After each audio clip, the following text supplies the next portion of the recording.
Bismillahirrahmanirrahim. Assalamualaikum warahmatullahi wabarakatuh. Nama saya Miman Firmansyah. Saya mahasiswa PPG dalam jabatan di UIN Sunan Gunung Jati Bandung tahun 2024.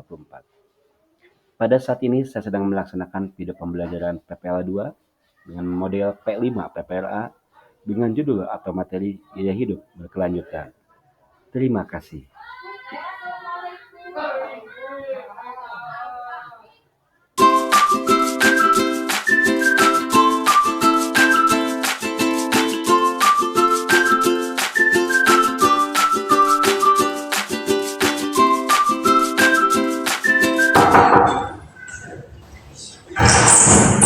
Assalamualaikum.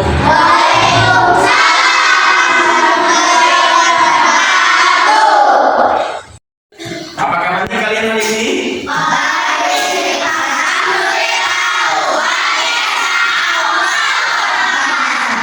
Hari ini hari apa ya? Kemarin kita punya hari spesial hari apa? Tahun? Kemana kita tahun barunya? Kemana? Main kemana? Di rumah. Ada yang alun-alun ada ya? Ada yang keluaran ada? Nah, mudah-mudahan tahun baru ini kita mendapatkan suasana yang baru, kesehatan baru, ilmu yang baru, dan pengalaman yang baru. Hari ini ada yang ke sekolah ya? Ada. Siapa yang ke sekolah? Nah, bisa satu yang ke sekolah? Yang sakit kita doakan semoga cepat sembuh dan bisa berkumpul lagi dengan kita ke sekolah dengan nuansa dan suasana yang lebih baik, lebih meriah ya. Untuk memulai pembelajaran alangkah baiknya supaya kita diridhoi oleh Allah diberikan kelancaran. Kalian silakan ke depan. Sikap sebelum belajar kita berdoa mulai.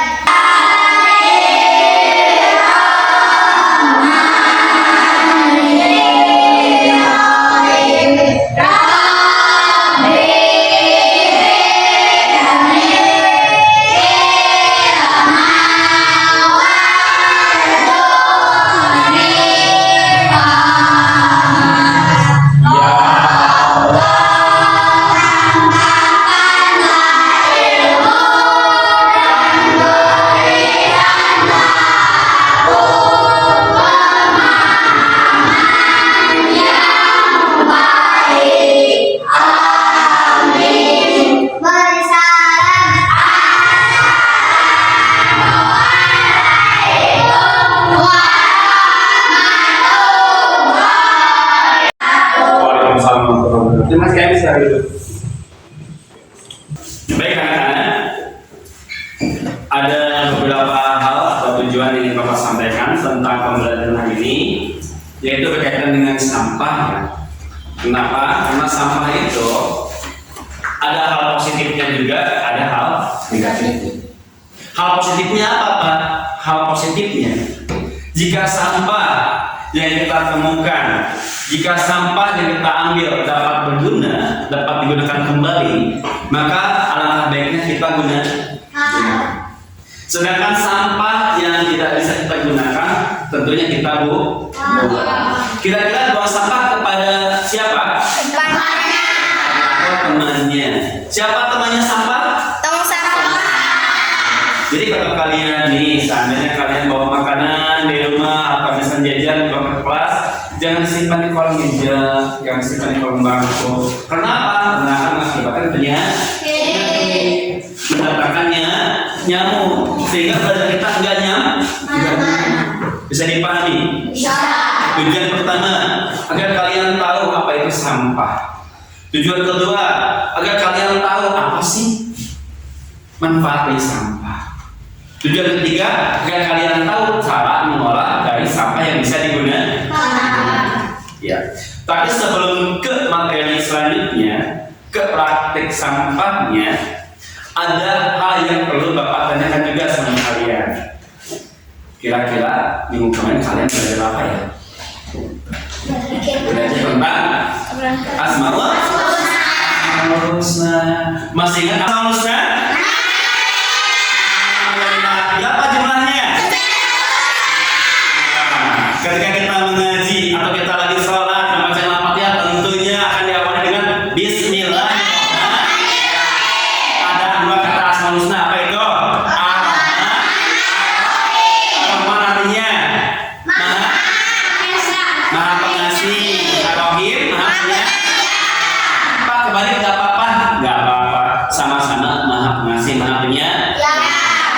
Bagus. Nah, sekarang kira-kira apa sih yang ingin kalian ketahui tentang sampah?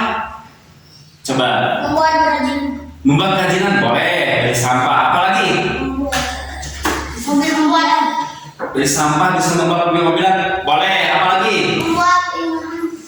Membuat perumahan boleh. Siapa lagi? Membuat celeng-celeng. Buat celeng bisa? Bisa. Apalagi? Ada lagi nggak?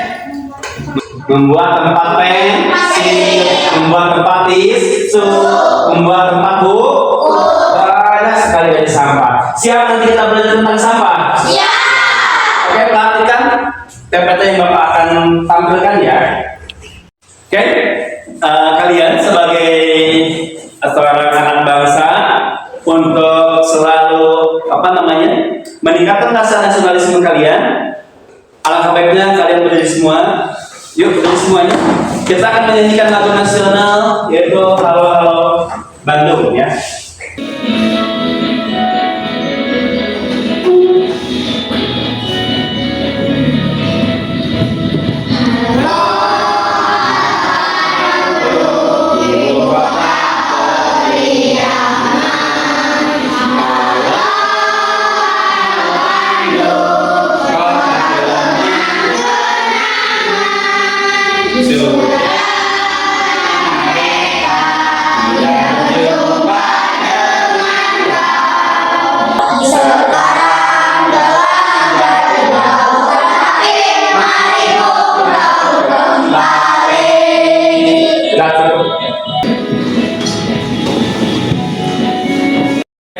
Semuanya kalau perhatikan ke depan dengan materi yang Bapak sampaikan dalam soal PPT tentang apa ini ya. Di sini Undang-Undang Nomor 18 Tahun 2008 tentang pengelolaan sampah disebutkan bahwa sampah merupakan sisa-sisa kegiatan sehari manusia atau kesalahan yang terbentuk pada atau semi padat berpadat organik bersifat terurai atau tidak dapat terurai. Ya, macam-macam sampah itu banyak sebetulnya ya. Ada sampah alam, sampah industri, sampah nuklir, limbah konsumsi. Kemudian macam-macam sampah berdasarkan materi penyusunnya adalah sampah organik, dan sampah beracun. Oke, kalian boleh perhatikan dulu ke sini, boleh juga mendengarkan apa yang Bapak jelaskan. Ini tentang sampah yang akan kita bahas dan kita pelajari hari ini ya. Sampah yang kalian ketahui tentunya ada sampah basah, ada sampah kering. Kalau sampah basah biasanya seperti makanan, bekas belah, bekas mie, bekas bakso, segala jenis makanan itu bisa disebut dengan sampah basah. Sedangkan sampah kering seperti daun, bungkus, rokok kardus, apalagi sedotan, apalagi baju bekas, ya, celana bekas, itu sampah kering, nggak bisa dibuang atau dicampur ke sampah basah. Kemudian ada juga sampah yang beracun. Apa contohnya? Bayam. Nah itu bayam, kalau kalian masak bayam tidak boleh disimpan sampai besok. Ini hari ini kita masak bayam ya. Besok dimakan lagi, itu pasti mengandung racun. Kemudian apa lagi? Keong atau misalkan binatang yang udah mau menginjak usia tua, ketika misalkan kita sentuh atau bisa kita sentuh ke bibir akan menjadi beracun. Jadi bisa disebut dengan keong racun. Waktu keongnya beracun. Banyak ya dari sampah-sampah tersebut. Tapi di sini juga terdapat sampah yang bermanfaat dan juga sampah yang tidak bermanfaat. Nah, maksudnya di sini apa sih Pak daur ulang? Daur ulang itu adalah mengolah kembali sampah yang bisa digunakan, mengolah kembali sampah yang bisa dikonsumsi, mengolah kembali sampah yang bisa difungsikan kembali. Apa Pak contohnya? Contohnya kita misalkan di jalanan menemukan bekas minuman, botol air mineral atau botol aqua. Kalau kita rajin, kita kemas, kita bentuk dengan yang sangat bagus, bisa menjadi bisa menjadi mobil-mobil, bahkan bisa menjadi tempat pensil. Pak, kalau saya di rumah banyak kardus, tapi orang tua saya suka menjualnya. Nah, kalau kita berpikir lebih kreatif lagi, di kardus tersebut ini ada bekas ale-ale misalnya atau bekas teh gelas, kita bisa bikin tempat buku. Bagaimana Pak caranya? Nanti kita praktek aja. Kemudian sampah yang ada di TPA. Tahu TPA singkatannya? TPA adalah tempat pembuangan akhir. Nih, kalian kalau misalnya banyak sampah di rumah disimpankan di depan rumah ya. Nanti ada yang bawa roda, bawa sampah tiap rumah, kan? Nah, yang bawa roda itu disimpan lagi ke penampungan yang besar, bak yang besar. Atau kalian bisa lihat di Jalan Ciparai, ada. Di Jalan Cempaka ada, di Jalan Sudirman sebelah kiri ada. Nah, di sana nanti sampah tersebut diambil sama mobil truk yang besar, yang warnanya kuning atau warnanya hijau, ya hijau, betul, hijau.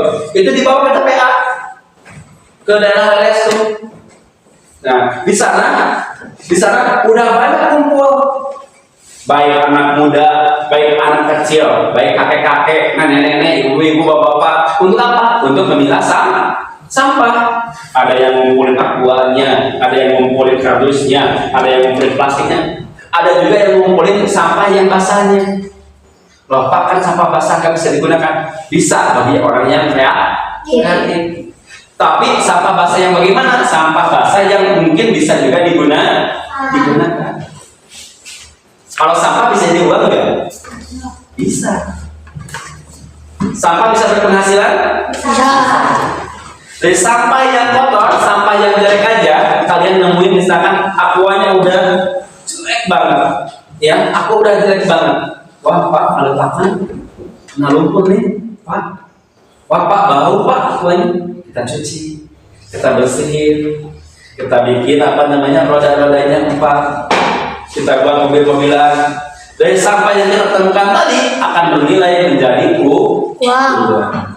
Oke, itu sekilas tentang sampah. Kali ini kalian akan dihadapkan dengan menemukan sampah, ya. Menemukan sampah, kalian keluar. Apapun yang kalian temukan, kalian ambil, ya.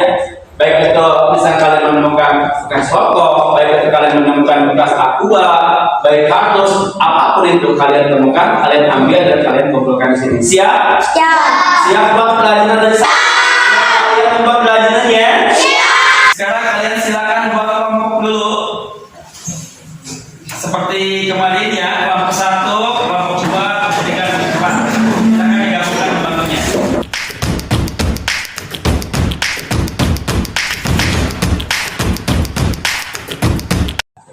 Kita akan sama-sama keluar untuk mengambil dan memungut sampah yang sekiranya kita bisa gunakan ya. Siap? Kelompok 1 dulu, kelompok ini.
kita berikan semangat buat kalian. Yuk, tangan semuanya.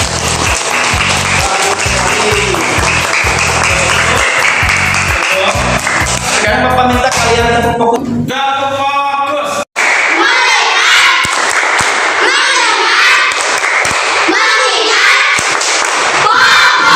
Oke, tentang sampah, ternyata sampah itu berguna dan bisa dibikin berbagai macam karya ya. Seperti yang kalian perhatikan di depan, banyak sekali karya-karya dari barang-barang yang tidak berguna menjadi berguna. Kesimpulannya, ternyata sampah itu tidak selamanya harus Dibuang. sampah itu tidak selamanya tidak Berguna. bukti barang. Bisa dipahami? Bisa. Alhamdulillah dari awal sampai akhir penelitian kita sudah selesai.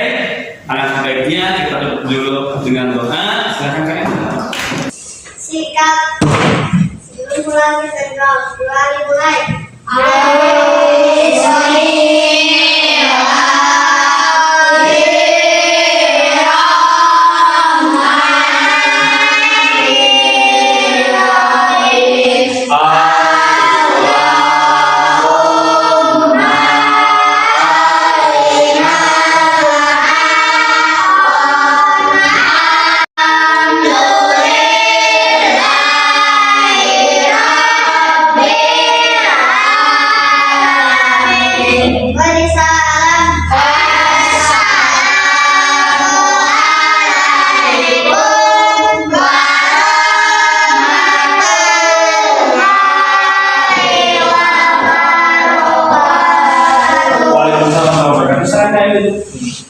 Alhamdulillah ya, pertemuan kali ini sudah berakhir. Mudah-mudahan kita bisa bertemu lagi dalam pertemuan selanjutnya, tentunya dalam keadaan sehat, panjang usianya, tentunya lebih semangat lagi untuk belajar.